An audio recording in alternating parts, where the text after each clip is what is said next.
আসসালামু আলাইকুম বন্ধুরা, আজকে আপনাদের সাথে শেয়ার করব চিংড়ি মাছের ভর্তা রেসিপি।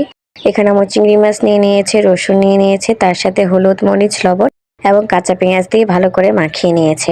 তারপর আম্মু মিশ্রণটা গিয়ে চুলায় দিয়ে দিল আগুনের উপর, এটাকে অনেকক্ষণ ধরে ভাজবে। আম্মু এখানে কাঁচা মরিচ দিয়েছে এবং সেই সাথে শুকনা মরিচও দিয়েছে। এটাকে আর একটু ভাজার পর আম্মু দিয়ে দিল ধনেপাতা। ধনেপাতা তো ভর্তাতে খুবই ভালো লাগে, দেখতেই পারছেন কতটা সুন্দর লাগছে। এমনি এমনিও কিন্তু খাওয়া যায়, কিন্তু এটাকে আমরা ভর্তা হিসেবে আজকে বানাবো। তো আম্মু পাটায় বেটে নিচ্ছে, ভর্তা জিনিস পাটায় বেটে নেওয়াই ভালো, তাহলে এই স্বাদটা থাকে। তো যাই হোক, এখানে আম্মু খুব ভালো করে বেটে নিচ্ছে, একদম মিহি করে বাটবে। এখানে আম্মু 2 বাটা দিয়েছে। তারপরে আম্মু দিয়ে দিল সরিষার তেল, যেটা ভর্তাকে স্বয়ং সম্পূর্ণ করে। সরিষার ফ্লেভারটা খুবই ভালো লাগে। তারপর আমি এখানে পাটায় ভাত মাখাতে আম্মুকে বললাম, আর আম্মু মাখিয়েও দিল। অনেক মজার হয়েছে, আপনারা চাইলে বাসায় ট্রাই করতে পারেন এবং এই ঝাল ঝাল ভর্তা উপভোগ করতে পারেন। আল্লাহ হাফেজ।